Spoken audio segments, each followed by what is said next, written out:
ये जीवन एक ऐसी यात्रा है जो हर किसी को कभी न कभी उस मोड़ पर लाकर खड़ा करती है जहां आत्मा खुद को अकेला, उपेक्षित और अस्वीकार सा महसूस करती है। ये वो स्थिति है जहां मनुष्य अपना धर्म निभाते हुए, कर्तव्यों का पालन करते हुए बिना किसी प्रशंसा के आगे बढ़ता रहता है। परंतु ये यात्रा केवल बाहरी पुरस्कारों की नहीं है, बल्कि ये आत्मा की एक आंतरिक परीक्षा है जो उस शक्ति के सामने होती है जो सब देखती है, बिना कहे समझती है और निष्पक्ष रूप से मूल्यांकन करती है। जब व्यक्ति निस्वार्थ सेवा करता है, अहंकार का त्याग करता है और सत्य मार्ग पर अडिग रहता है, तब वो अपने भीतर एक ऐसा तेज संचित करता है जो स्थूल जगत से परे होता है। ये वही क्षण होते हैं जहां आत्मा की परीक्षा होती है, ये देखने के लिए कि क्या वो वासनाओं के दबाव में झुकेगी या सच्चाई पर अडिग रहेगी। ये वही गुण हैं जिन्हें शास्त्रों में सात्विक कहा गया है, जो बिना फल की इच्छा के किए गए कर्मों में प्रकट होते हैं। जब व्यक्ति सबसे अधिक अकेला महसूस करता है, वो वास्तव में सबसे निकट होता है उस परम स्रोत के जो हर जीव की आत्मा में स्थित है। संसार की दृष्टि से उपेक्षा जब मिलती है, तब भीतर की दृष्टि जागने का समय होता है। आत्मा को प्रकट होने के लिए तृष्णा की तालियों की आवश्यकता नहीं होती। वो तो चुपचाप होने वाली प्रार्थना, मौन में की गई सेवा और मौन में जिया गया त्याग है जो उसे परम चेतना से जोड़ता है। शास्त्रों की दृष्टि में ये मौन ही तप है जब व्यक्ति दिखावे से मुक्त होकर भीतर से पूर्णता की ओर चलता है। तब वो उस अवस्था को प्राप्त करता है जहां आत्मा और परमात्मा में कोई भेद नहीं रहता, और फिर वो चुप्पी जो बाहर से सुनाई देती है, भीतर एक संवाद बन जाती है। उस मौन में ही आत्मा को उसकी परख मिलती है। ये चुप्पी कोई दंड नहीं है, ये वो ब्रह्मा क्षण है जहां ईश्वर आत्मा को विस्तार देता है। जैसे वनों में ध्यानस्थ ऋषि बिना किसी वाहवाही के परम ज्ञान की अनुभूति करते थे, वैसे ही आज की चुप्पी आत्मा को तैयार करती है, बाहरी प्रभावों से रहित, केवल सत्य की अनुभूति के लिए। जब सांसारिक उत्तर नहीं मिलते, तब भीतर का मौन स्वयं उत्तर बन जाता है। ये वही समय है जब व्यक्ति की निष्ठा, उसकी श्रद्धा और उसका आत्मबल उस आदर्श को छूने लगते हैं जिसे शास्त्रों में धृति और तितिक्षा कहा गया है, यानी स्थिरता और सहनशीलता। देरी का अर्थ इनकार नहीं होता, ये शाश्वत योजना का हिस्सा है।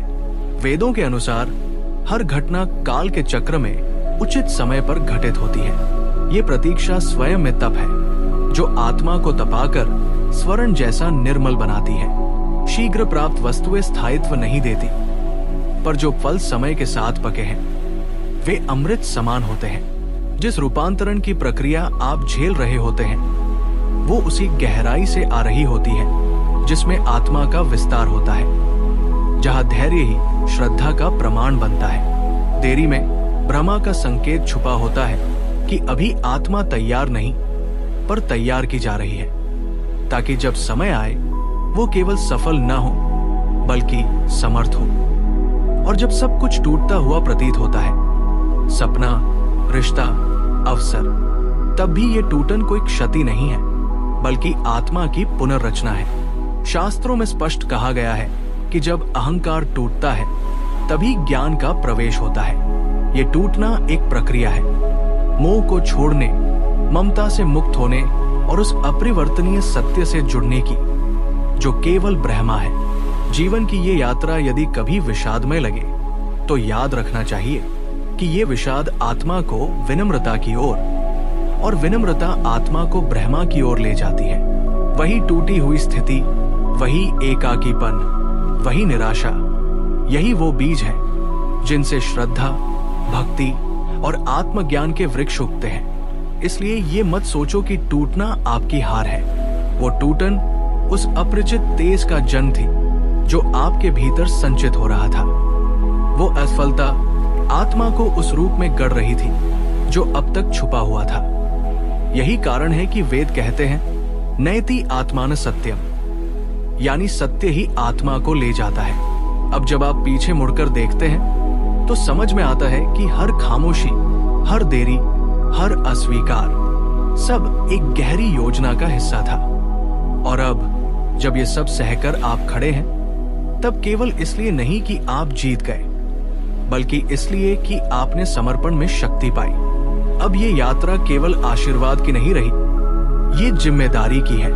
अब जब आप तैयार हैं, तो ये केवल सफलता के लिए नहीं, बल्कि सेवा के लिए है।